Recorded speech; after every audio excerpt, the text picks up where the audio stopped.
Amy, I'm so happy to have you on the podcast. I've Thank watched a you. lot of your YouTube videos and I just love what you're doing. And it looks like you've been doing this for how many years now? It seems like it's been quite a while. I think I started my YouTube channel in 2012, and I did it for quite a few years, but I think I took a little break. I didn't really know what I wanted to do with it quite yet. So I put out quite a few videos and I kind of stopped and did it slowly. And then about a year and a half ago, maybe 2 years ago, I've been hitting it pretty consistently. Okay. Yeah, for that amount of Yeah. time. Yeah, that's awesome. I was like, wow, she's got a lot of content. And I definitely have a lot of questions and I want to know more about your backstory. And as I said in the, I'm going to make sure to share with everybody that you are a life coach that specializes in, people who have left specifically the Mormon church, but I think you work with people who have left all kinds of Yeah. religions, right?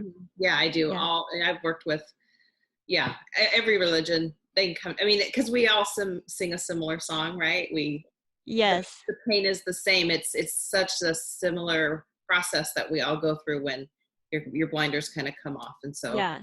I um, bet you're just helping so many people because I've thought a lot about about how many people are now leaving the church and actually leaving a lot of religions right now, mhm. and how scary it can be, and how, you go through the dark night of the soul. There's so much that is very scary, and you need, I think you definitely need some counseling, some coaching, Yeah, somebody who has gone before you to walk you through it, to even just say, don't worry, everything's going to be okay. It's actually going to be amazing. Just give it some time. And yeah, I just remember when I first left, I didn't actually know how many research sources there were available to me, which is crazy, right? And it's actually not that easy to find. I didn't find Mormon Stories podcast for a while. It wasn't like, I don't know why it was so difficult to find exactly what I felt like I needed or was looking for at the time, but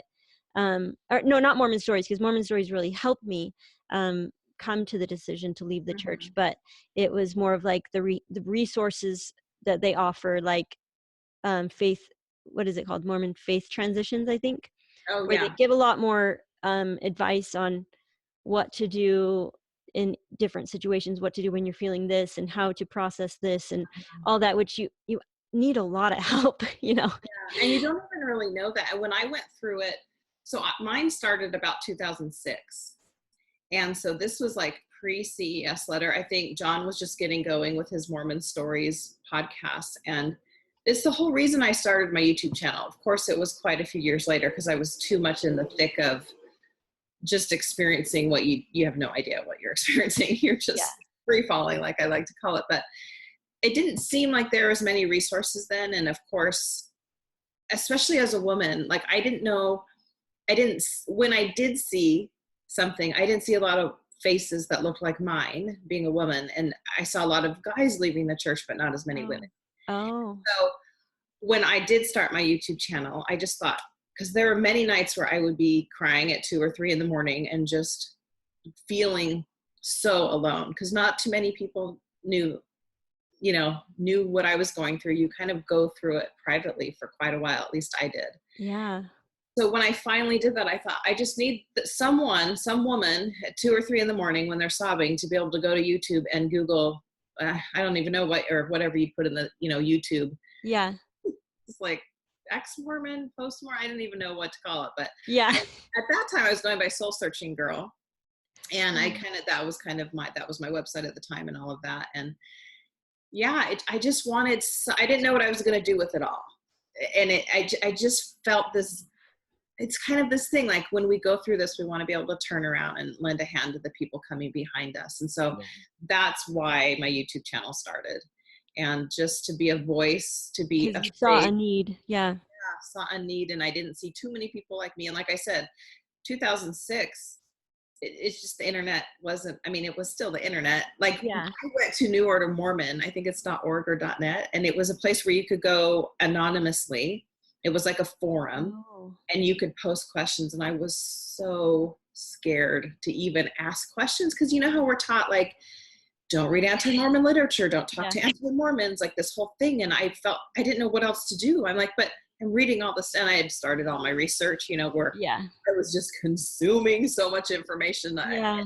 I felt like, I could have a master's now in Mormon history, but I know. yeah, so that's just kind of how it all started. Oh, Now there are some wonderful resources. Not yeah. so much back then. I actually really am fascinated with the people that have left so long ago, like you and John. I'm just like, wow, like you guys are so amazing that you caught on so quickly, so much sooner than we did. It's like now I just kind of feel silly that I fell for it for so long and I didn't even question things. I kind of just feel silly that I was like, why didn't I ever question that? Why didn't I You ever know what? think maybe this isn't true? Maybe I should look into it. Yeah, but I think you don't see it till you see it. And it Yeah. was the same with me. So in 2006, I was 36. Oh. And so, Oh you yeah, know, same. I think I was saying yeah, 36, 37. the same. And I think it's because, especially as women, we kind of come into our own in our 30s, I think. Yeah. I'm amazed. Well, 20s are great, but 30s is, especially when you start having kids, there's something. And so my kids were, I have two boys, and they were, I don't know how old they were. They're 2 years apart. But in the beginning, when it was just the two boys, I couldn't think of anything because I'm just trying to breathe every day, Yes. taking care of the kids. Yes. Eventually my brain starts to wander, and I had doubts for years. So even 2006, when I say like the crisis part of my faith crisis began, um it was years before that where I was like, something's not right, I don't feel good about this, and that's when Yeah. I did go to my bishop, and that's when my bishop said, your doubts are of the devil, Satan's trying to influence you. And I'm like, but I'm just like a good girl, like I did all Yeah. things, like I was this, I just tried to be a very good Mormon girl my whole entire life. And so to be told that, I was like, but Yeah. what did I do wrong? Like, that's That was one thing that was so confusing for me because I always believed that if you are doing all the things that you're taught that you should be doing, that Satan has no power over you. You can't be influenced by Satan. right. But then I'm like, but then why am I feeling this way? Why am I having these doubts? I'm doing everything that I know how to do. I have a temple recommend. I follow the word of wisdom. I do everything I feel like I can do to be protected from the influence of Satan. So if I'm having these thoughts and these doubts, then that makes no sense. I thought that I was supposed to be protected from that. Or they contradict themselves constantly and they say, well, that's because you are so righteous that Satan is working even harder on you. I'm like, Exactly. okay, like none of this makes any sense. No, it does not make any sense. Yeah, it's so scary though in the beginning. Do you remember how, like, I just was so scared. And then I thought, something's wrong with me. Something must be wrong with me because, you sit in your average Mormon ward. There's so many amazing, smart, wonderful people, right? Yeah. And I'm like, they're smarter than me. Yeah. And so then I did that. I'm like, well, maybe I just don't have enough faith. I need to try harder, And of Yeah. course, I think I went to 2 or 3 bishops over the course of this time, as we moved from different wards and stuff. And they would inevitably say, because I would always go when I needed my temple recommend, Yeah. right? Yeah. And the first bishop who told me I was being influenced by Satan, he gave me the temple recommend and just said, and I didn't have any information at that point. Like I hadn't started my research. I just didn't feel right. And polygamy was my issue. That's the thing that got me down that path. Oh, okay. Not right. I'd read D&C 132 and I'm like, but look what it says here. This isn't right. Yeah. It's just kind of that. And then eventually, when I went through my faith crisis, and then I went to the bishop at the time, who, something popped up on my screen. Hold on. Okay. He said, read your Book of Mormon, pray harder, all of those types of things. And then and he did give me a recommend, but then it was the third bishop where I'm like, I'm going to answer all of these questions honestly. And it was after the third question, he just closed the temple recommend book and put it down. And I was like, oh, I didn't pass. You didn't pass, I know. But I didn't want to lie because Yeah. I'm like, I'm trying to be honest about this, right? Yeah. Yeah. And so I didn't get the temple recommend. And this was the third bishop, and he told me, no, I want you to go home and read the Book of Mormon and come back and talk to me. And I was like, Oh. no, I'm not. And I never went back. to talk. Wow. I never really thought of what that would feel like. Because I never, once I discovered, these things and kind of made the choice on my own, it was like within a week, we're like, we are done. Like, we never went back to church, and we Mhm. never even explained ourselves. We never talked to the bishop or Yeah. stake president or anyone. So I never really imagined what it would have been like if I had to have gone through a temple recommend interview and tell them, I don't know if I can sustain the prophet, Right. Yeah. And do you believe in Joseph Smith? And And then to be denied the temple recommend, like, oh, how did that feel? it's like a big F on your forehead, fail. Yeah. Fail. Yeah. But I was married at the time, and my husband, and he's now my ex-husband, but he's still a very devout member, and he was at the time. And so our kids were right about baptism age. That was kind of those years. And of course, I kept thinking, I'll get this figured out, so it's not going to hurt to get them baptized. Uh-huh. And I didn't want to make that, I just didn't know. I felt like I had to default to my husband, who was the priesthood holder, even though I was like, Yes. not true. But Yeah. I felt like, well, this is what I agreed to when we got married. Our kids were born in the covenant, that whole thing. And so I thought, well, I'm trying to figure this out. I'll just kind of keep going through the motions. Yeah. So I would go, I was teaching a calling, and I was the Laurel advisor. And I remember when the words started coming out of my mouth that were just more liberal than what I knew would be acceptable. And it wasn't anything crazy, but like I think one time I just said, like, sex is a good thing and it should be enjoyed. And then I'd have to add when you're married. Yeah. I was just having all these, like, we're so weird about that in the church. And I didn't want them to go. And I just thought, okay, I shouldn't be here because this is it. And so I didn't go. At that point, I was so out mentally that I was like, I'm not going to the bishop to tell him I don't want to teach. I took my manual, and I went one Sunday, and I thought, this is the last day. And I wrote a letter to my young women's president. I just said, here's my stuff. This is my last day. Oh. And that felt really good to be like, no, I'm not going to go and say, okay, we'll find someone. We need you to keep teaching. Yeah. That was when I felt they have no control over me anymore. Like, I don't go through those, proper channels. Like, no, I'm making this decision. That was probably like a very empowering moment. Yeah, like, I can do this. Yeah. I can do this. You don't realize you have that choice. Yeah, because you don't realize all the conditioning. And I remember in that same ward, when I'd gone through this and like walking past the primary kids, and they're singing Follow the Prophet. And I'm thinking, oh my gosh, like, that is conditioning. Here we're, our baby's at 3 years old, has little sunbeams, and they're on that path, and they're just hearing, and it's everything's repetition. It's just kind of like, we don't even see it because you're just in it. You're right. It's the matrix. You're in there. You're just doing all the things. Yeah. And so when you start to, have that moment, like the Truman moment in the Truman Show, like that was my favorite. I just was like, oh my gosh, it's just so, you just see things from just such a different perspective. Yeah. It's funny. When we first left, it was like maybe it was like a month after, people were saying, once we started meeting other people, they were like, you need to watch the Truman Show. So we watched the Truman Show, and I had to tell my husband to turn it off. Like, it was so triggering for me at that moment during that initial stage. Cause I was like, this is scary. Like, I had no idea I was living in the Truman Show, Like, this is my life. Yeah, I couldn't even watch it. And the God character says, we accept the reality in which we were presented. And I'm like, yep, that reality of Mormonism is what I was presented with. And I just believed it because I didn't know there was another option. Like, you don't know there's another option at all. Mm-hmm.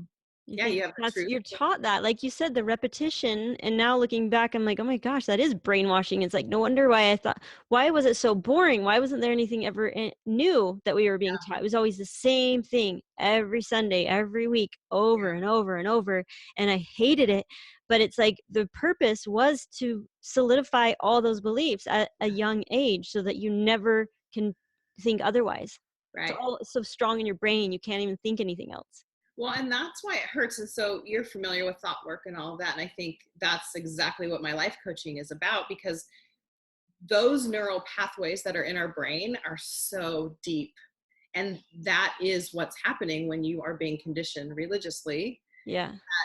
A belief is just a thought on repeat. And so when you go again and again and again and again to all of your church meetings in life, because Mormonism is a lifestyle, it is deep. And so it hurts, not just physically, not just emotionally, but physically. That's your brain. So like that paradigm shift, oh my gosh, it's painful because It is painful. Like, yeah, it is physical. I yeah. felt the physical effects of it, and I had no idea how powerful it was Mhm. in my mind, that it could Right. cause physical symptoms. Yeah. Like I couldn't eat, I could barely breathe. My mouth was like cotton for days, and Yeah. it was just crazy, the effects that, trying to switch things up, trying to believe something different, Mhm. how it can be so challenging for the brain that it causes physical symptoms. Yeah, that cognitive dissonance. It's like you're Yeah. trying to, but because your whole eternity is based on this belief that you've had Yeah. and so Your it's so entire life. yeah. So for me, I remember, so 2006 is when my faith crisis started. And then I read Rough Stone Rolling. That was the first book I read. And then I just started collecting books and reading everything I could and trying to get everything I could online. And I had that moment. I came home one day. Of course, I'm driving, my kids around in my minivan. I was definitely the whole, as stereotypical Yeah. possibly be, was my life. Were you living in Utah Yeah. ever? Hmm. Oh, but you don't now. No, You live yes, I don't now. Like I grew up here. I live in Huntington Beach, California, and Okay. that's where I grew up. The day after I graduated from high school, loaded up in our huge big maxi van and drove me to BYU. Uh-huh. Where Utah, I stayed until just this past January when we moved back to Oh. California. Oh. So 30 years. I spent 30 years in Utah. Wow. And yeah, and my husband's family was all from there, and we'd had our kids and we built our dream home and like the whole thing out there. And Mhm. I don't think people understand that when you leave it, and if you don't have a spouse that leaves it with you, it's life changing anyway. But Mhm. then add that. So couples who have that dynamic where one stays and one leaves, that's a whole other. Yeah, I do want to know a little bit more about that, but are we skipping ahead too much? Yeah. Well, I just want to talk about the time when I knew that it Okay. was Yeah. going through. So I pulled into and like I said, I was consuming whatever I could. Like I lived, drank, breathed, Mormon history at that point. Mhm. And I came into pulled into my driveway, pulled into my garage, shut the door. The kids were at school. And I just sat in my car and I had the moment where I couldn't stop crying. I realized to my core that it wasn't what I thought it was, and I was a full believer, hook, line, sinker, the whole thing. Mhm. Every decision, like even to go to BYU, like I didn't even apply to any other school. Like you're just supposed to go to BYU, right? Yeah. Yeah. Where you go. Yeah. And every decision, even what I majored in, I graduated from college with a degree in secondary ed, and I taught high school for a while because that was a good, safe career to have, right? If something happened to my husband, Yeah. I could go back to teach, and it was a good thing to mold around my kids' life. Yeah.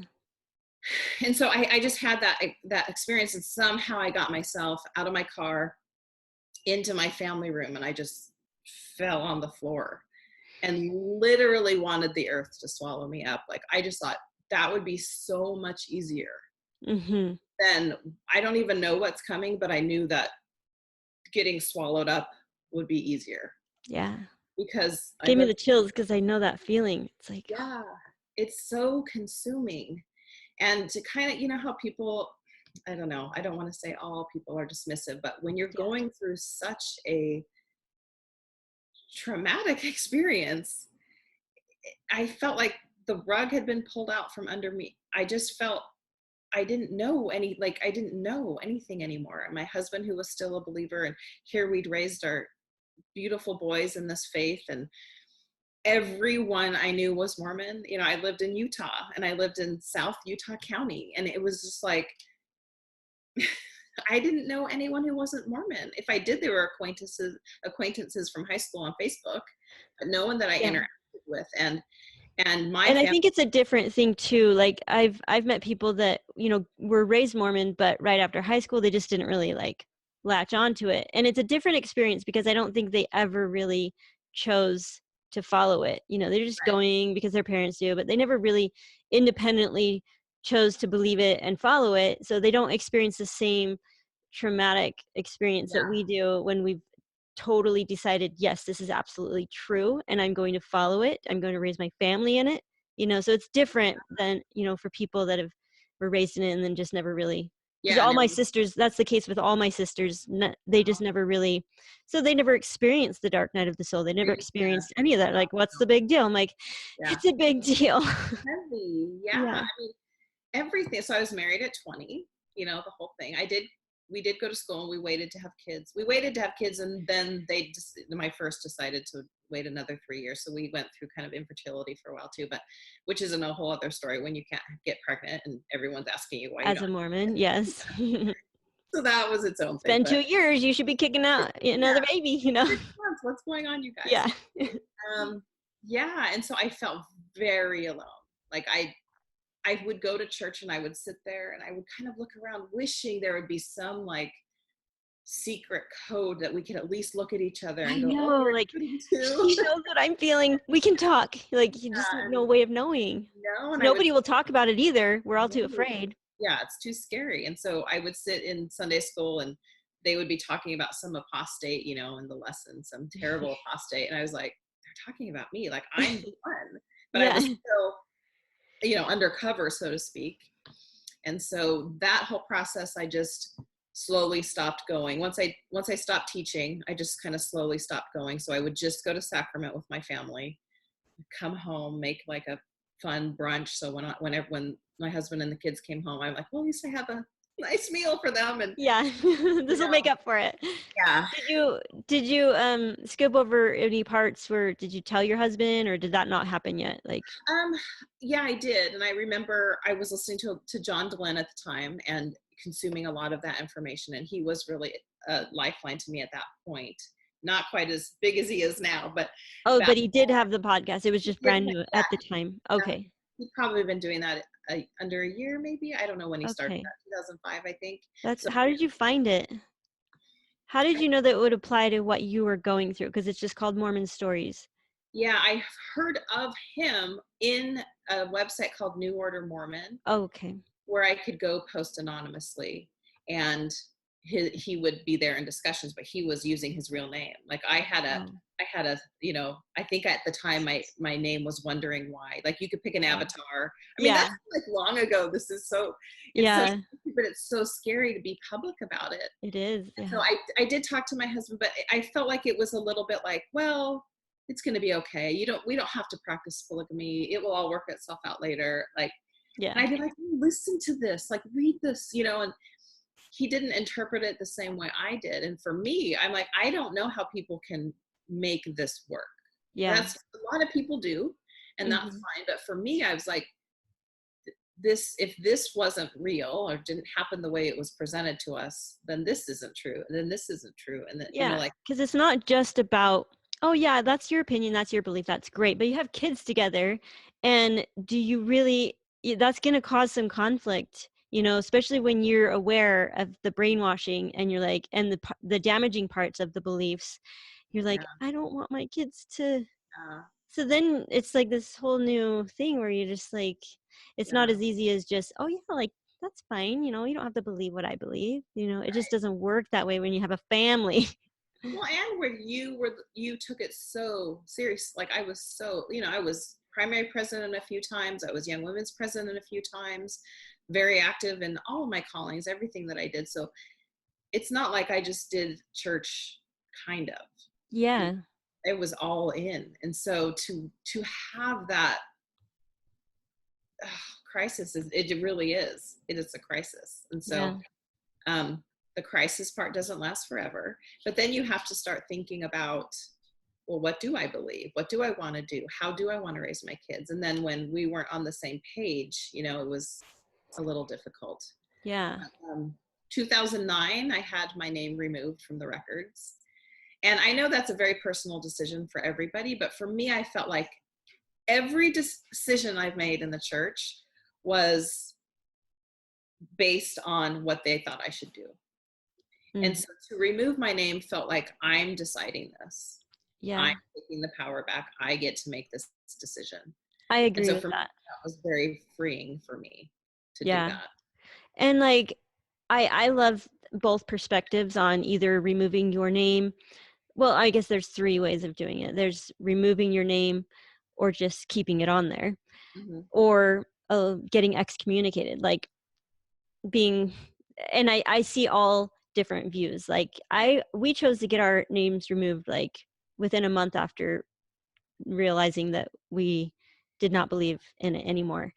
And because we just were like, we don't want to be contacted by the church. We don't want people thinking, oh, they're just going through a phase. We didn't want our family thinking we were going through a phase. Yeah. We didn't want, we just didn't want to associate we didn't want our names to be associated as Mormons anymore.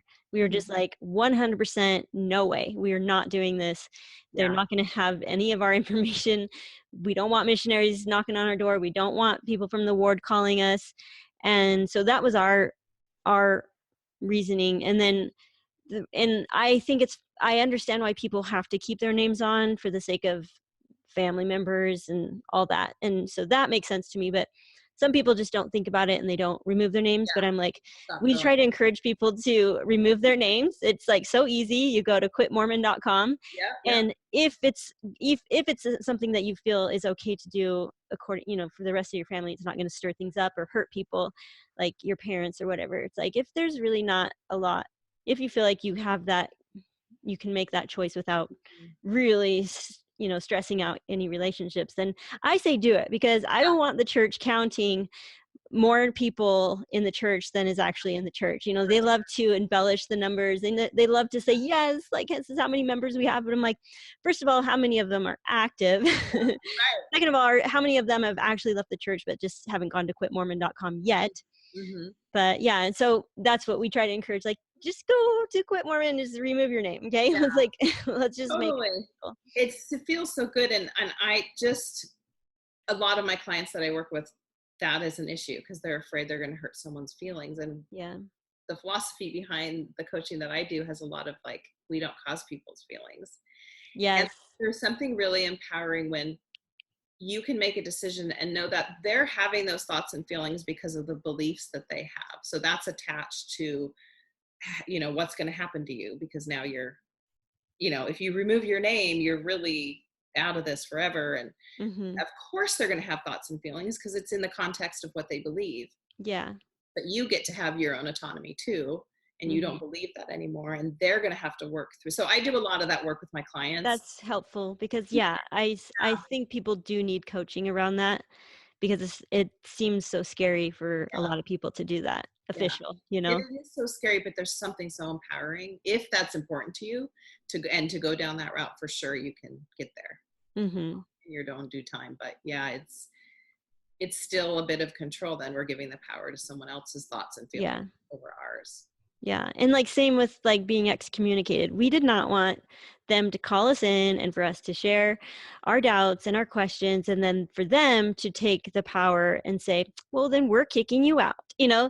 But I also see it as a way, you know, like John Dehlin, you know, has a really awesome way of describing it as like a badge of honor, you know, because you are putting yourself through that, I think, for the purpose of helping others, like proving to others in a way that I did everything I could. I asked them these questions. They couldn't answer them. So that, I think I can see how that can be helpful for a lot of other people. Like, I'm willing to go through the process. I want you to ask me why I'm having doubts. I want to ask my questions, and I want to hear your answers, you know. And then when they can't answer them, you're like, or they give you the token response, well, you just got to have faith. It's like, But And I then don't know how much we should be blindly following. I mean, so many people can be taken advantage of if we use that oh my teaching in gosh, our everyday lives, just blindly follow. It's okay. It'll all make sense in the it all end. works out. Oh, it's Yeah. just so marginalizing. It's, Yeah. your experience is just as valid. I mean, they get to stay. Like, that's what I always say. Like, your family they choose to stay. You get to choose to leave, and whatever that looks like, you get to own. You get to. That's the empowering part, is you get to make that decision. And going back to what I said earlier, when you have made every decision in your life according to what the church wants you to do, Mm-hmm. it just felt so good to make Yeah. that decision on my own. So Yeah. I like that. yeah, it's a really amazing journey. Like, I am so thankful for it now. Like, Yeah. even though I literally thought I was going through hell when I wanted the earth to swallow me up, and I'm like, how am I going to do this? But like, Yeah. getting through it and to the other side, I was able to just set down my shame and guilt about things that I'd done or not thought about doing, but just like, I get to decide for myself. Yeah. That's the best feeling. There's not a decision I'm making now based on fear because I'm Yes. supposed to do something. Mm-hmm. I get to be, my thoughts and feelings are so valid in whatever it is I want to do in life. And so, as hard as it is, I'm so thankful for it. Yeah. So do you think that was what the cause of your divorce was? Yeah, I chose to leave. And Yeah. I don't know. I don't know how to. I kind of look at it. I had a 2-year period that I kind of call it a free falling. I didn't know what to do, and I just felt like I wanted to get away from everything and all things Mormon. Mm-hmm. And I had even thought of leaving my children too. Like, it would be easier to just let their dad raise them, stay in that. Like, he's a good man. He's a good father. My kids love him. And eventually we got to the place where we parented together. But there was Uh-huh. a time where I just thought, I don't want to do any of this. Yeah. And I think part of that is too, because this is the psychological part behind it. When you see that your whole life was controlled by this way of thinking, and you've never made a decision. I mean, yes, we're always free to choose whatever, but the Yep. process behind making all the decisions, I'm like, I don't even know what decisions I want to make anymore. Like, would I have even been a mom? Like, would I have chosen that? And it Mm-hmm. sounds crazy because, of course, I have my boys and I love them more than anything in the world. But to not have the freedom to know that that was even a choice for me, because you're taught that to be a mother is the most wonderful thing that thing you can do.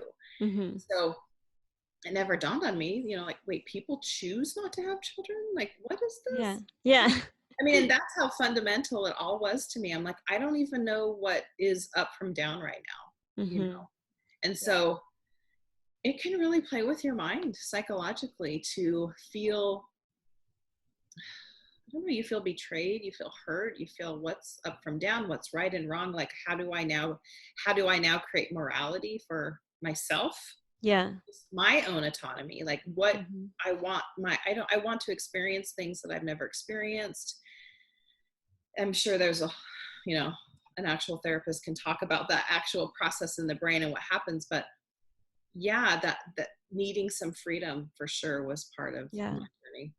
So, Sometimes I like to look at like a post-Mormon experience in the eyes of me as a Mormon, and what would I have thought, right. and I would have thought that, oh, you're just prideful. Like, you're just not good at being obedient. You think you're smarter than God, smarter than the prophet. And now it's just crazy, my mentality shift around that. And I'm like, gosh, that's crazy that we believed that taking your own power, making your own decisions, and and like choosing for yourself was a sign of pridefulness and lack of submission and obedience. Mhm. And now I'm like, wow, like, I can't believe that I was so conditioned to believe how important it was to just keep your mouth shut and be obedient. Yeah. Be obedient. You are not smarter than God. And it's just crazy now, because I really believe that we are all God in a way, in a sense. I Oh, love how, like, Wayne Dyer that, describes yeah. it as Mhm. Maybe we're all God, you know, which still makes sense because it's like we are all, in my mind, a part of God. We're a piece of God. So we are all God. We are all one. We all come from the same source. Mhm. I always say you are your own authority. And in Mormonism, that's not what you're taught. Mm-mm. And to be my own authority means I get to make decisions on the research I do and the feeling I get personally, that I'm not just handing that over to my priesthood leaders to be my Mm-hmm. authority. And yes, they'll say, oh, but you get to have personal revelation. But if the personal revelation doesn't line up with the checklist of things you're supposed to do. Yeah, then what are you left with? It's just like that's where I feel like there's so much contradicting um, teachings in the church because we're like, yeah, but you know, like follow the prophet, trust in the prophet and your priesthood leaders because they are called of God. But then you hear of you know, like uh Bishop, what's his name? The MTC uh, mission Oh, president, Bishop. Bishop, what's That his isn't full that his name? Yeah, what's something Bishop brother or Bishop? I don't remember. yeah, okay. Anyway, but Joseph Bishop. Joseph Bishop. Yeah, Yeah. that's How it. can I'm we like, it's in forget there somewhere. Joseph and Bishop? Yeah. So it's like when I first heard of that story, it was so Oh, shocking for me because I was so in such a bubble that I trusted that and all these men, I didn't hear of all the sexual abuse stories that I hear of now since Sean came out publicly about his story. right, right. And I'm just blown away because I was in such a bubble that I just believed Mhm. 100% that these men were called of God and Right. you trust them.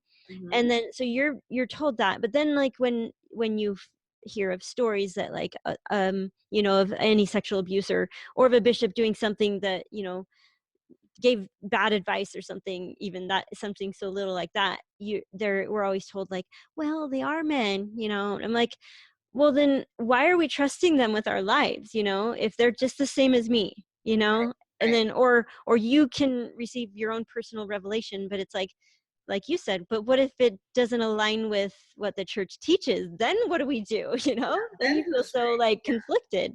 Yeah. Yeah. It's such a confusing time. I remember when I would finally open up to a few friends, you know, one blatantly told me I was wrong, Hmm. and another one told me I had a chemical imbalance. Oh my gosh. And, you know, just like, I mean, there were a lot who just like, I love you. Like my best friend who I'd confided in, I was living in Springville at the time, and we had our two little kids together. And I just said, I don't know, Heidi, I just have these doubts. I don't know where they're coming from. And she was a full believing Mormon, and I was too, by all intents and purposes. And at that time, I hadn't done any research. This was probably like 2003. So just like doubts. And I'm like, I don't know. She's like, I love you. Don't worry about it. We're, you know, all is good. And in a good, loving way. And she's actually the one that years later called me. It was like, Amy, you're right. Your gut feeling was right. And she was in her full blown faith crisis. So Wow. that's when I started writing down all these books to read and like, okay, fine. Oh, 36. I'm giving myself permission. I'm an adult. You know, I am an adult woman who has a family, you know, a husband and a home and like all the things. And I just thought, if the church is true, so I thought, well, I'll prove it true, right? She might mm-hmm. be scared right now. I'll go do the proving. I'll go like, Yeah. okay, I'll read this. I'll figure it out. And obviously, my shell broke too. Yeah. Yeah. You're like, wait a minute. There is no possible way of proving it true. That's why we're taught so deeply ingrained from childhood that you just got to have faith because they know their answers don't exist. And Right. that's I'm, you know, and my whole understanding around faith is also something that has changed completely.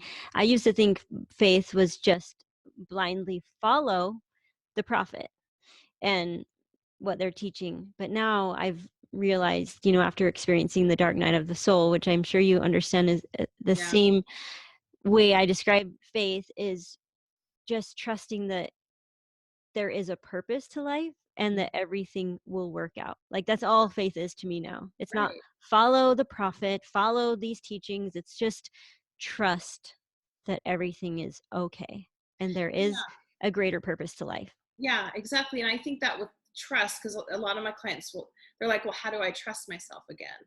And you trust yourself again by trusting yourself again. Like, even Yeah. though you felt betrayed, you just you just keep trusting yourself. Start with the smaller things, right?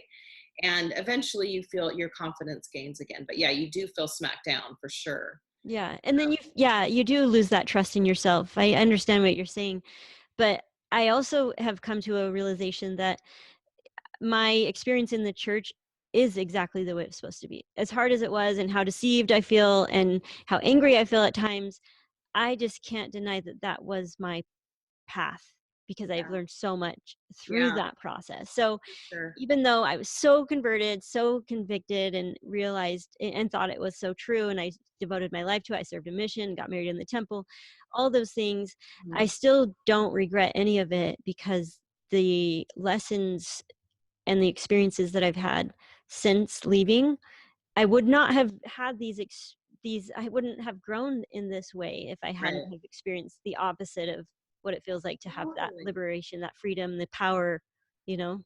Yeah, I feel thankful. Yeah. Like, as hard as it was, just everything you said, but I don't think I would have changed it because the perspective that that has given me, I Hmm. feel I'm more compassionate. I'm less judgmental. I am more open to life and experiencing things and knowing that, like, because I used to really worry a lot, like worry about everything, right?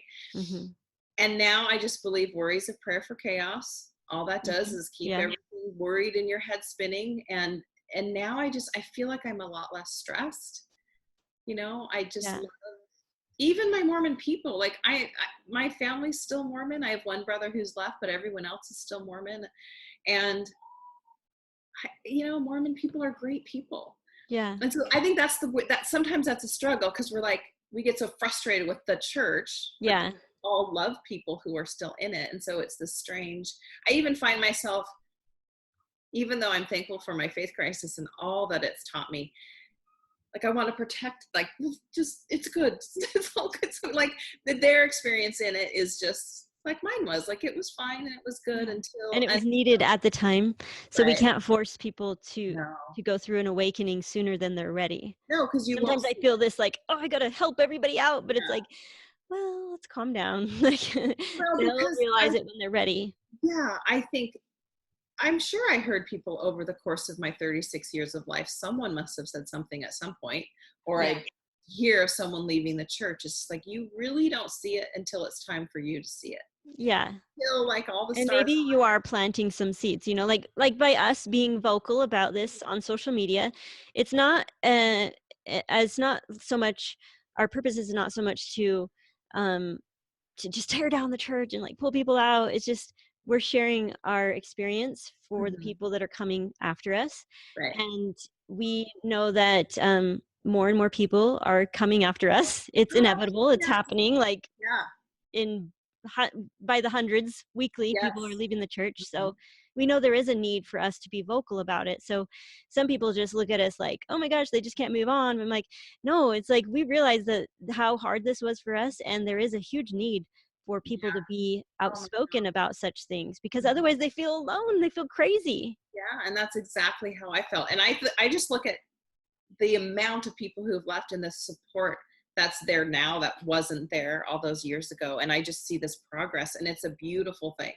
It's a Yeah. beautiful thing to see how many people, because it is scary to speak up. I am sure you probably hear all the things that I hear too, of people, keyboard warriors telling you how wrong you are and Yeah. not talking about it and all of those things, and it's like they get to think that that's fine. I'm gonna stay the course because Hmm.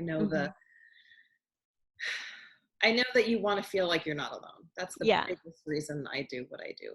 Yes, And I'm sure you exactly. do. And I love what you're doing. I just have so much respect for people that are willing to put themselves out there and take the negativity because it's definitely comes to us, but Yeah, we know we maintain focus on the people that need what we're doing. So that's what keeps us going. That's what keeps us confident in what we're doing, and we don't let those negative people get to us because we know that what they're thinking because we were once there. I yeah, judged people too, so I can't be mad at them for hating on me yeah. because I too They're was the doing same what they way. know. Yeah, Yeah, they feel like they're doing their missionary work, like, no, like we're standing up for our church. So it's like we can't be mad at them, but it does hurt, and it's hard, it's hard not to let it hurt, but sometimes sometimes I let it get to me, but I still keep pushing forward because I know there's such a need for people to be outspoken about this for people like us, like you 10 years ago, you needed people doing what we're doing. So yeah, and I think too, we can leave the church, but I have one son who's in and one who's out. And my son who's in the church, he just got back from a mission. And so I look at it as I have to do my part to be actively taking my mental health about the church seriously and working at it, because the relationship I have with my son is far more important than like burning the church down. Like, no, I love my son in his own due time, whatever his path is, I can support him. And I think that's why a lot of us do this, because we have family, we have people that we love, and we're like, well, we have to make this work. Yeah. You know?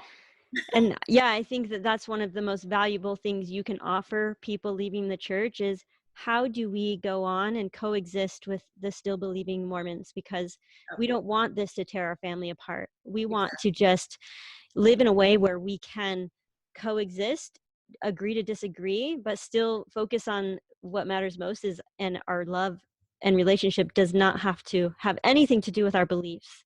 Right. There's so much more to our relationship than, well, what do you believe happens after we die? Or what do you believe about this? It's like, why don't we just set all that aside and focus on our connection? And I think and that's what do we agree on? Yeah. Exactly. Right. And that's something very valuable that you can offer people leaving the church, and would actually make for a much more peaceful life here as we continue out. But thank you so much again for being on my podcast, and thank you for all the work that you're doing for people leaving the church, because there's definitely a need for it. And so I hope that anyone who's listening to this, who is fresh out and feels like so scared, hire a life coach or a therapist, somebody. It is okay. Like, you need to get through this. And you need help. AmyLoganLife.com. Amy Logan was taken, so I added life on there because this is all about life, Yes. Okay. AmyLoganLife.com, and your YouTube channel is called Amy Logan. I think it's POSTMORMON Life, but if you type in Amy Logan EXMORMON. Okay. Yeah. You got some great videos on there, and I love it. So keep doing what you're doing. And I'm just so grateful for all your hard work and for your boldness. Yeah. It feels good. Thank you so much. Well, we'll keep in touch. Thanks so much, Amy. Sounds good. Okay.